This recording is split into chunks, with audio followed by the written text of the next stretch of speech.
বৃহস্পতিবার বীরচন্দ্র মনুর শহীদদের CPM party অফিসে শ্রদ্ধা জানানো হলো। 1988 সালের 12ই অক্টোবরের ঘটনার স্মরণে বৃহস্পতিবার সিপিএম পার্টি অফিসে একটি শ্রদ্ধা জ্ঞাপন অনুষ্ঠানের আয়োজন করা হয়।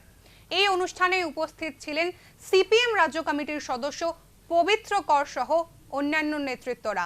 1988 সালের 12ই অক্টোবর বীরচন্দ্র মনুর পার্টি অফিসে প্রকাশ্যে খুন হয়েছিলেন 13 জন সিপিএম কর্মী। এই ঘটনাকে স্মরণ করে আগরতলা সিপিএম পার্টি অফিসে বৃহস্পতিবার 36তম বীরচন্দ্র মনু শহীদ দিবস পালন করা হয়। মহকুমার বীরচন্দ্র মনু শহীদ দিবস, এটা 35 বছর পার করে আজকে 36 বছরে পড়ল। ত্রিপুরার মানুষ জানে যে 1988 সালে এই 12ই অক্টোবর তখনকার সরকার এসেও আমাদের অফিসগুলো তারা জোর করে বন্ধ করে দিয়েছিল। এমনকি আমাদের রাজ্য অফিস তখন বর্তলাতে ছিলেন, রাজ্য অফিসও আমাদেরকে একেবারে ঘৃণ্যভাবে আক্রমণ করেছিল।